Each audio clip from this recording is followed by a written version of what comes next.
turasaba ko leta yadufasha ikamonetiza izi mbuga nkoranyambaga zikatugera kumonetiza n'uburyo bwo gukorera amafaranga kuri izi mbuga nkoranyambaga ku bantu babikora neza, kuko ababikora nabi n'ab'inzego zirabareba bose ntabwo ndi bubatindeho, kuko imirimo yose ikorerwa ku mbuga nkoranyambaga ni imirimo. Ibyo Bruce amaze kuvuga bisaba iki? Ntabwo nabyumvise neza. Monetization ya social media y'imbuga nkoranyambaga. Ikibazo rero abantu bahura nacyo mu Rwanda ni iki? Kuki ugomba kwita undi muntu w'ahandi kugira ngo ukore amafaranga utari umunyarwanda? Ikibazo ni iki?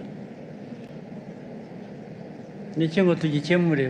Bruce, ni ikihe kibazo gihari kuki social media hano mu Rwanda zidahinduka amafaranga?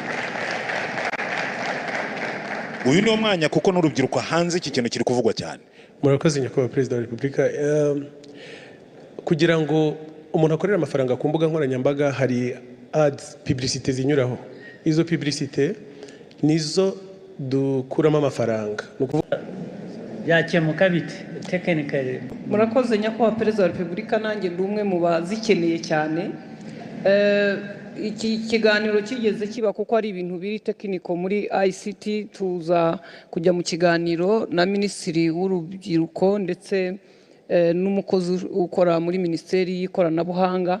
Hari ibyo batubwiraga biri tekiniko, niba Minisitiri yadufasha wenda gusobanura biri tekiniko muri ICT. Mumbwiriro turakagira inkasha. Bruce Melody yasabiye aba content creator bo mu Rwanda bose ko baba monetize, cyangwa se k'igihugu cyakemera monetize nabo bakajya banyuzamo amatangazo ibyo muzi nka YouTube partner program. Rero Bruce Melody yakoze akantu keza cyane kuko aba content creator bose bamukunze kubera kano kantu yatse ku nama y'umushyikirano. Yasabye yuko igihugu cyacu cyakemererwa monetize, cyangwa se channel z'abantu zitari monetize zikamonetiza, ariko nanone akongera kuburira abantu bagakoresha ibihangano byabo neza, cyangwa se bakareka nyine kuviolatinga amategeko ya YouTube. Nabyo biri mu byatuma nyine YouTube yongera igasubirana monetize yayo. Rero Bruce Melody rero yuko akoze akantu keza, aba content creator bamwe na bamwe bari bageze igihe cyo kuba monetize batangiye guseka bakavuga ati ubu natwe amafaranga agiye kujyaza ari menshi atari buriya buce baduhaga. Naho hakajya hacishwamo ama ad cyangwa se amatangazo muri make. Rero ibi byatumye aba content creator bose bo mu Rwanda bakora content, cyangwa se aho hose ku ma TikTok, ku ma Facebook, ku ma YouTube. Murabizi yuko twarendaga gutira igihugu kugira ngo tubashe kuba twakemererwa monetization. Rero Bruce Melody yasabye yuko nk'igihugu cyacu cy'u Rwanda cyakemererwa monetize. Murabizi yuko u Burundi, Kenya, Uganda n'ibindi bihugu byinshi byo muri East Africa bigiye bifite monetize, ariko twebwe tukaba nta monetize twari dufite. Rero nk'aba content creator baserebuye batangiye gutakagiza Bruce Melody, ndetse bashimye na His Excellence Paul Kagame wemeye kino cyifuzo cya Bruce Melody, akaba ari kubikurikirana, ndetse u Rwanda rukaba rwemerewe monetize.